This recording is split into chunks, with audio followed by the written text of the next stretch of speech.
Hi friends, good morning ಅಂತಲೇ ಹೇಳ್ತಾ ಈ ವಿಡಿಯೋನ ಸ್ಟಾರ್ಟ್ ಮಾಡ್ತಾ ಇದ್ದೀನಿ. ಹೌದು, ಗೃಹಲಕ್ಷ್ಮಿ ಹಣ ಎಲ್ಲರೂ ಕೂಡ ವೆಯ್ಟ್ ಮಾಡ್ತಾ ಇದ್ದಾರೆ, ಯಾವಾಗ ಬರುತ್ತೆ, ಏನು ಬರುತ್ತೆ, ಎತ್ತ ಬರುತ್ತೆ ಅಂತ ಹೇಳಿ. ಹೌದು, 16 ಮತ್ತು 17ನೇ ಕಂತಿನ ಹಣ ಯಾವಾಗ ಬರುತ್ತೆ, ಇನ್ನೂ ಬಂದಿಲ್ಲ, ಯಾಕೆ ಬಂದಿಲ್ಲ, ಬರೋದಾದರೂ ಯಾವಾಗ ಅಂತ ಹೇಳಿ ಎಲ್ಲರೂ ಕೂಡ ವೆಯ್ಟ್ ಮಾಡ್ತಿದ್ದಾರೆ. ನೀವು ನೋಡ್ಬೋದು, ಕಾಂಗ್ರೆಸ್ ಸರ್ಕಾರದ 4 ಗ್ಯಾರಂಟಿಗಳು ಕೂಡ ಯಶಸ್ವಿನ ಪಡೆದುಕೊಂಡು ಮುಂದೆ ಹೋಗ್ತಾ ಇದೆ. ಈ ಗೃಹಲಕ್ಷ್ಮಿ ಹಣವನ್ನು ಯಾವುದೇ ಕಾರಣಕ್ಕೂ ಇವ್ರು ನಿಲ್ಲಿಸೋದು ಇಲ್ಲ. ಓಕೆನಾ, ನಿಮಗೆ ಅಮೌಂಟು ಬಂದೇ ಬರುತ್ತೆ, ಬಟ್ ಯಾವಾಗ ಬರುತ್ತೆ, ಇದು ತುಂಬ ಲೇಟ್ ಆಗಿಬಿಡ್ತು. ಓಕೆನಾ, ಅದು ಎಲ್ರಿಗೂ ಕೂಡ ಡೌಟ್ ಇದೆ. ಓಕೆ, ನೀವು ನೋಡ್ಬೋದು, ಲಕ್ಷ್ಮೀ ಹೆಬ್ಬಾಳ್ಕರ್ ಅವರ ಸ್ಥಿತಿಯನ್ನು ಕೂಡ ನೋಡ್ಬೋದು. ಅವ್ರಿಗೂ ಕೂಡ ಅವರು ಕೂಡ ಒಂದು ಆಕ್ಸಿಡೆಂಟ್ ಆಗಿ ಏನೆಲ್ಲ ಆಯಿತು ಅಂತ ಹೇಳಿ ಅದನ್ನು ಕೂಡ ನೋಡ್ಬೋದು.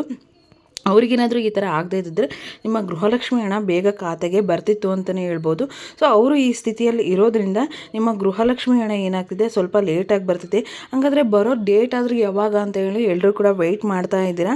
ಓಕೆನಾ, ಎಲ್ಲ ಗೃಹಲಕ್ಷ್ಮಿಯರು ಕೂಡ ವೆಯ್ಟ್ ಮಾಡ್ತಾ ಇದ್ದಾರೆ. ಗೃಹಲಕ್ಷ್ಮಿ ಹಣದಿಂದ ನೀವೆಲ್ಲ ಎಷ್ಟು ಪ್ರಯೋಜನವನ್ನು ಪಡ್ಕೊಂಡಿದ್ದೀರಾ ಅಂತ ಹೇಳಿ ಎಲ್ರಿಗೂ ಕೂಡ ಗೊತ್ತಿದೆ. ಹಾಗಾಗಿ ಗೃಹಲಕ್ಷ್ಮಿ ಹಣವನ್ನು ಯಾವಾಗ ಬರುತ್ತೆ ಅನ್ನೋದಾದರೆ ಫೆಬ್ರವರಿ 16 ಫೆಬ್ರವರಿ 16 ಸ್ಯಾಟರ್ಡೆ ಏನಿದೆಯೋ, ಫೆಬ್ರವರಿ 16 ಸ್ಯಾಟರ್ಡೆ ಏನಿದೆಯೋ ಆವತ್ತು ನಿಮ್ಮ ಗೃಹಲಕ್ಷ್ಮಿ ಹಣ 2 ಕಂತಿನ ಹಣ ಜಮಾ ಆಗುತ್ತೆ ಅಂತಲೇ ಹೇಳ್ಬೋದು. ಹಾಗಾದರೆ ಇದಕ್ಕೆ ತಾಲೂಕು ಆಫೀಸ್ಗೆ ಈ ಹಣನ ಕಳಿಸ್ಕೊಡ್ತಾರೆ ಅನ್ನೋದಾದರೆ ಯಾವುದೇ ರೀತಿ ತಾಲೂಕು ಆಫೀಸ್ಗೆ ಈ ಹಣವನ್ನು ಕಳಿಸ್ಕೊಡಲ್ಲ. ತಾಲೂಕು ಆಫೀಸ್ಗೆ ಏನಾದರೂ ಕಳಿಸ್ಕೊಟ್ರೆ ಅಲ್ಲೇ ನಿಮ್ಮದು ಲಂಚವನ್ನು ಅಲ್ಲೇ ಇಸ್ಕೊಂಡ್ಬಿಡ್ತಾರೆ, 500 ರೂಪೀಸ್. ಹಾಗಾಗಿ ಯಾವುದೇ ರೀತಿಯ ಚಿಂತನೆಯನ್ನು ಕೂಡ ಮಾಡಿದರು. ತಾಲೂಕು ಆಫೀಸ್ಗೆ ಕಳಿಸಿ ನಮಗೆ ಹೊರೆ ಆಗ್ತಾಯಿದೆ, ಈ ಅಮೌಂಟನ್ನೆಲ್ಲ ಎಲ್ರಿಗೂ ಕೂಡ ಕ್ರೆಡಿಟ್ ಮಾಡೋಕ್ಕೆ ತುಂಬ ಟೈಮ್ ತಗೊಳುತ್ತೆ ಅಂತ ಹೇಳಿ ಅವರು ಕೂಡ ಈ ರೀತಿ ಚಿಂತನೆಯನ್ನು ಕೂಡ ಮಾಡಿದರು.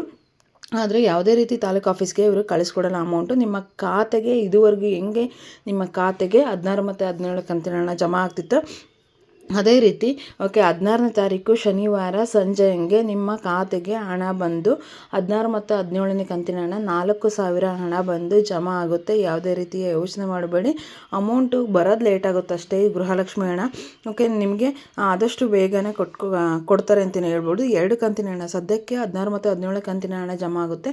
ಇನ್ನು ಉಳಿದಂಥ ಹಣ ಯಾವಾಗ ಜಮಾ ಆಗುತ್ತಪ್ಪ ಅಂದರೆ ಇನ್ನು ಮುಂದಿನ ತಿಂಗಳಲ್ಲಿ, ಮುಂದಿನ ಮಾರ್ಚ್ ತಿಂಗಳಲ್ಲಿ ಜಮಾ ಆಗುತ್ತೆ ಅಂತಲೇ ಹೇಳ್ಬೋದು. 6,000ವನ್ನು ಕೂಡ ಯಾವುದೇ ಕಾರಣಕ್ಕೂ ಒಟ್ಟಿಗೆ ಹಾಕೋದಿಲ್ಲ. ಈ ತಿಂಗಳಲ್ಲಿ ಈ ಫೆಬ್ರವರಿ 16ರಲ್ಲಿ 2 ಕಂತಿನ ಹಣವನ್ನು ನಿಮ್ಮ ಖಾತೆಗೆ ಜಮಾ ಮಾಡ್ತಾರೆ. ಇನ್ನು ಮುಂದಿನ ಬಜೆಟ್ನಲ್ಲಿ ಗೃಹಲಕ್ಷ್ಮಿ ಹಣ ಒಂದು ದೊಡ್ಡ ತಿರುವನ್ನು ಪಡ್ಕೊಳ್ಳುತ್ತೆ ಅಂತಲೇ ಹೇಳ್ಬೋದು. ಯಾಕಪ್ಪ ಅಂದರೆ ಬರ್ತಕ್ಕಂಥ ಬಜೆಟ್ನಲ್ಲಿ ಸಿದ್ದರಾಮಯ್ಯ ಸರ್ ಅವರು 2,00,000 ಇರ್ತಕ್ಕಂತಹ ಗೃಹಲಕ್ಷ್ಮಿ ಯೋಜನೆ ಹಣವನ್ನು 3,000ಕ್ಕೆ ಏರಿಕೆ ಮಾಡಬೇಕು ಅಂತ ಹೇಳಿ ಬಲ್ಲ ಮಾಹಿತಿಗಳಿಂದ ತಿಳಿದು ಬರ್ತಾ ಇದೆ. ಯಾಕಪ್ಪ ಈ 3,000ನ ಮಾಡ್ತಾರೆ ಅಂತ ಹೇಳಿದರೆ, ಗೃಹಲಕ್ಷ್ಮಿ ಹಣ ಯೋಜನೆ ಏನಾಗಿದೆ ಅಂದರೆ ಎಲ್ಲ ರೀತಿಯ ಸಕ್ಸಸ್ಸನ್ನು ಕಂಡಿದೆ. ಈಗ ಮುಂದೆ ಎಲೆಕ್ಷನ್ ಕೂಡ ಬರ್ತಾ ಇದೆ. ಈ ಗೃಹಲಕ್ಷ್ಮಿ ಹಣದಿಂದ ಸದುಪಯೋಗವನ್ನು ಪಡ್ಕೊಂಡಿರೋ ಭಾಳ ಜನ ಇದ್ದಾರೆ.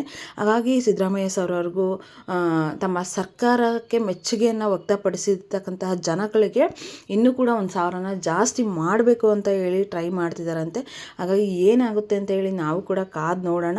ಈ ವಿಡಿಯೋ ಇಷ್ಟ ಆದರೆ ಒಂದು ಲೈಕ್ ಕೊಡಿ, ನಮ್ಮ ಚಾನಲನ್ನು ಸಬ್ಸ್ಕ್ರೈಬ್ ಮಾಡಿ. Thanks for watching, bye, take care. ಇದೇ ರೀತಿ ಇನ್ಫಾರ್ಮೇಟಿವ್ ಬರ್ತಾ ಹೋಗುತ್ತೆ.